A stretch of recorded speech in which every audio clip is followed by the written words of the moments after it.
Start. मुलांनो, कालच्या व्हिडिओमध्ये आपण स्ट्रक्चर ऑफ मायटोकॉन्ड्रिया बघितलं होतं. आता आज आपल्याला मेकॅनिझमला सुरुवात करायची आहे. Mechanism of respiration.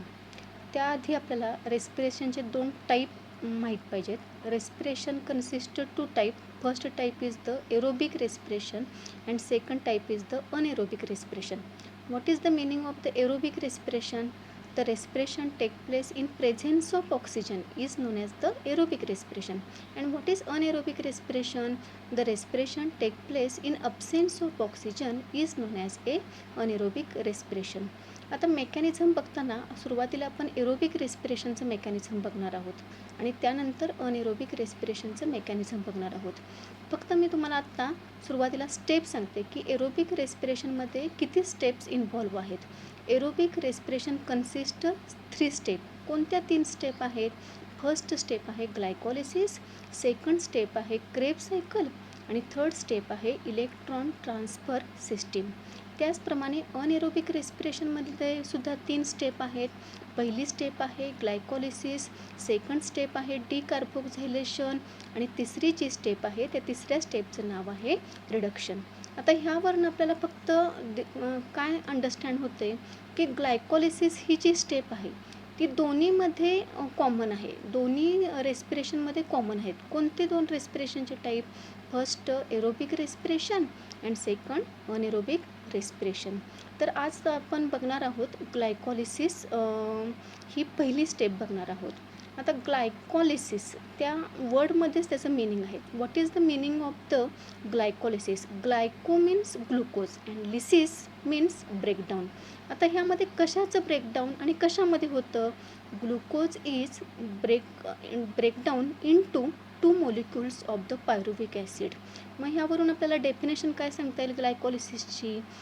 Glycolysis means breaking of 6 carbon compound that is glucose into 2 molecules of the pyruvic acid. ही झाली ग्लायकोलिसिसची डेफिनेशन. आता ह्यानंतर आपल्याला काय बघायचं आहे? Location. Where glycolysis take place. तर हा पॉईंट सर्वांनी रिमेंबर करा. Glycolysis take place in cytoplasm आणि म्हणूनच ग्लायकोलिसिसला सायटोप्लाझमिक मेकॅनिकल स्टेप असं म्हटलं जातं. का? तर ग्लायकोलिसिस हे युनिव्हर्सल आहे. युनिव्हर्सलचा अर्थ काय की प्रत्येक ऑर्गॅनिझममध्ये ग्लायकोलिसिस टेक प्लेस होतं आणि ग्लायकोलिसिसची साईट आत्ता मी कोणती सांगितली होती? Cytoplasm. Where glycolysis take place, glycolysis take place in cytoplasm of the cell. आता त्यानंतर आपल्याला ह्या ग्लायकोलिसिसमध्ये कोणकोणत्या रिॲक्शन बघायच्या आहेत त्या रिॲक्शन्स आपल्याला मी नावं सांगते. पहिली जी रिॲक्शन आहे किंवा थोडक्यात त्याला आपण प्रोसेस म्हणूया.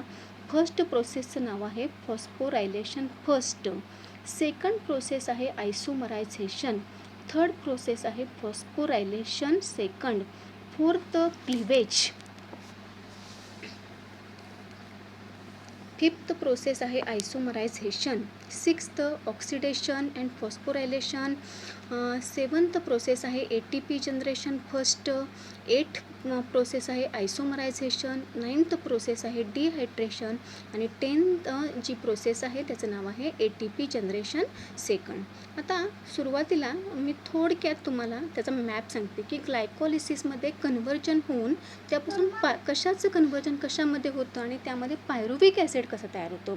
तर सगळ्यात पहिल्यांदा सर्वांनी लक्षात घ्यायचं की ग्लुकोज हे किती कार्बन कंपाऊंड आहे?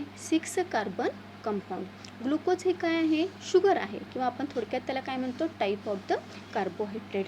मग सुरुवातीला पहिल्या स्टेपमध्ये काय होतं? तर ग्लुकोजचं कन्व्हर्जन हे ग्लुकोज 6 फॉस्फेटमध्ये होतं. Glucose 6 phosphate is converted in to fructose 6 phosphate. ग्लुकोजचं कन्व्हर्जन कशामध्ये होणार? Fructose 6 phosphate.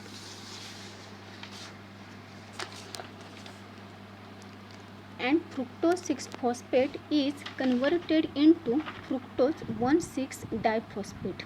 आता ह्यानंतरच्या स्टेपमध्ये काय होतं? Fructose 1,6 diphosphate is converted into DHAP and PGAL. What is the meaning of the DHAP? DHAP means dihydroxyacetone phosphate. And what is the meaning of the PGL?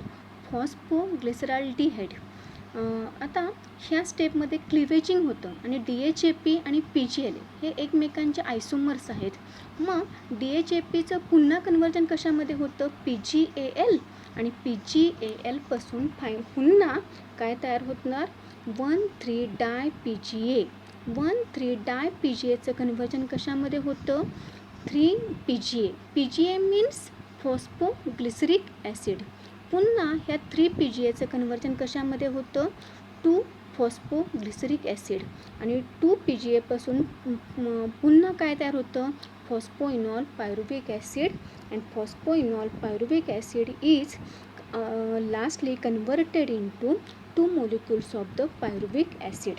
हा थोडासा तुम्हाला मॅप सर्वांना लक्षात आलेला आहे. आता ह्यामध्ये प्रोसेस होताना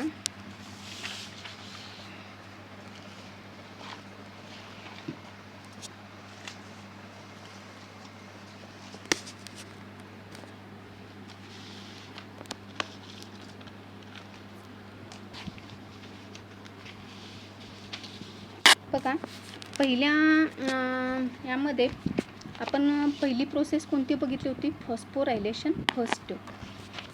फॉस्फोरायलेशन फर्स्टमध्ये आधी इक्वेशन सर्वांनी लक्षात घ्या की ग्लुकोजचं जे कन्वर्जन आहे ते कशामध्ये होतं? Glucose 6 phosphate. पण हे कन्वर्जन होण्यासाठी त्यासाठी एक एन्झाईमची नेसेसरी असते. ते एन्झाईम कोणतं आहे? त्या एन्झाईमचं सर्वांनी नाव लक्षात घ्या. त्या एन्झाईमचं नाव आहे hexokinase. Which enzyme is involved for conversion of glucose into glucose 6 phosphate. This enzyme is known as a hexokinase. आता ह्यामध्ये हे इक्वेशन तुम्ही कसं लक्षात ठेवणार? तर सर्वांनी लक्षात घ्या, ग्लुकोज प्लस ATP. ATPचं लॉंग फॉर्म सर्वांना माहिती आहे, adenosine triphosphate. Glucose plus ATP give rise to. आता त्यावर एन्झाईमचं आपल्याला नाव लिहायचं आहे. एन्झाईमचं नाव कोणतं लिहिणार? हेक्झोकायनेज. आणि त्यासाठी एक को फॅक्टर लागतो. को फॅक्टरचं नाव काय आहे सांगा? Mg++. आणि मग त्यापासून तयार होताना काय तयार होणार? Glucose 6 phosphate plus ADP. ATP पासून पुन्हा काय तयार होणार सांगा? ADP. आता ग्लुकोजपासून ग्लुकोज 6 फॉस्फेट तयार होतं. ही जी प्रोसेस आहे ही इरिव्हर्सिबल प्रोसेस आहेत. आता इरिव्हर्सिबल प्रोसेसचं मिनिंग काय? की ग्लुकोजचं कन्वर्जन हे ग्लुकोज 6 फॉस्फेटमध्ये होतं, पण ग्लुकोज 6 फॉस्फेटपासून पुन्हा ग्लुकोज त्यामध्ये फॉर्म होत नाही. हे सर्वांनी गोष्ट लक्षात घ्या. त्यानंतर ग्लुकोज 6 फॉस्फेट चं कन्वर्जन फ्रुक्टोज 6 फॉस्फेटमध्ये होतं, पण कोणत्या एन्झाईमच्या प्रेझेन्सीमध्ये? त्या एन्झाईमचं नाव काय आहे सांगा?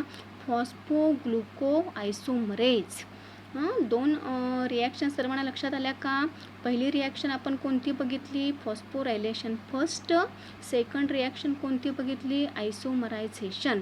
आता तिसऱ्या रिॲक्शनमध्ये काय होतं? तर फ्रुक्टोज 6 फॉस्फेट ग्लुकोज 6 फॉस्फेटपासून पुन्हा काय तयार होतं? Fructose 6 phosphate. आपल्याला माहिती आहे ग्लुकोज आणि फ्रुक्टोज एक अल्डोज आहे आणि एक कीटोज शुगर आहे. आता ग्लुकोज 6 फॉस्फेटचं कन्वर्जन फ्रुक्टोज 6 फॉस्फेटमध्ये होताना सुद्धा तिथं एक एन्झाईम नेसेसरी आहे. त्या एन्झाईमचं नाव आहे आयसोमरेज एन्झाईम. मग सर्वांनी ही रिॲक्शन पण लक्षात घ्या. Fructose 6 phosphate plus ATP in presence of phosphofructokinase give rise to fructose 1,6-diphosphate plus ADP. त्यानंतरची रिॲक्शन लक्षात घ्या. Fructose one six diphosphate give rise to 3-PGAL plus DHAP. आणि एन्झाईमचं नाव काय लक्षात ठेवणार? अल्डोलेज. त्यानंतरची रिॲक्शन की क्लिवेजिंग होणार आणि त्यापासून DHAP आणि PGAL तयार होणार. DHAPचं पुन्हा आयसोमरेज एन्झाईमच्या प्रेझेन्सीमध्ये कन्वर्जन कशामध्ये होणार? PGAL. आणि PGAL पुन्हा फॉस्फोरिक ॲसिड H3PO4 NAD बरोबर रिॲक्ट होऊन त्यापासून 1,3-DiPGA प्लस NADH2 तयार होणार. पुन्हा 1,3-डाय-PGA कंबाईन होणार ADP बरोबर इन प्रेझेन्स ऑफ फॉस्फोग्लिसरोकायनेज एन्झाईम. त्यापासून 3-PGA आणि ATP तयार होणार. पुन्हा ह्या 3-PGAचं कन्व्हर्जन म्युटेस ह्या एन्झाईमच्या प्रेझेन्सीमध्ये 2-PGA मध्ये होणार.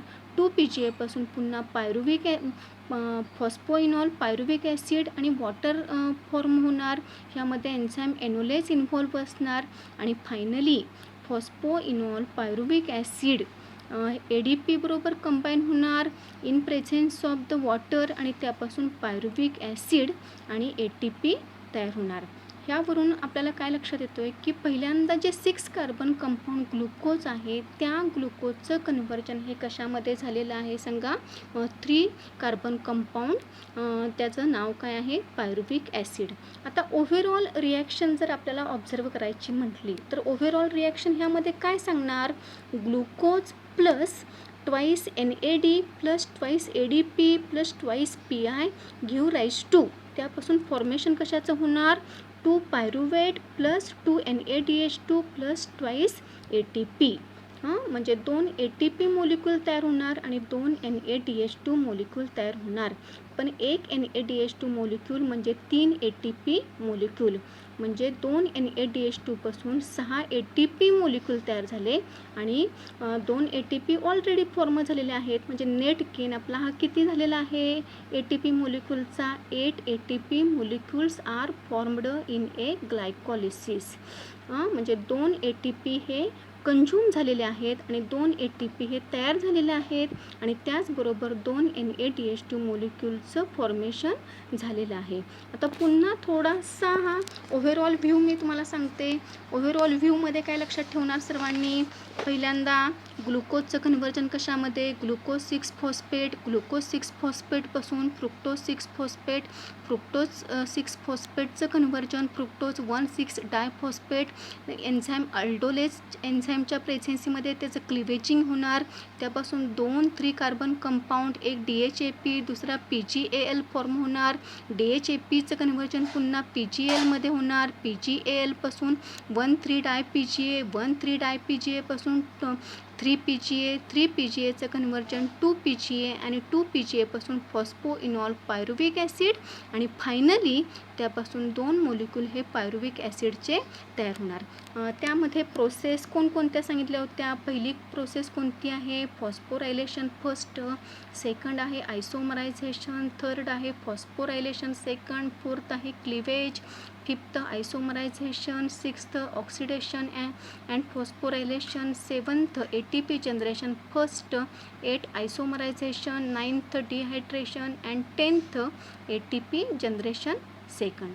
ह्याप्रमाणे सर्वांना ग्लायकोलिसिस ही प्रोसेस लक्षात आलेली आहे का समजून घ्या सर्वांनी. कुणाला काही डिफिकल्टी आली तर त्यावर कॉल करा.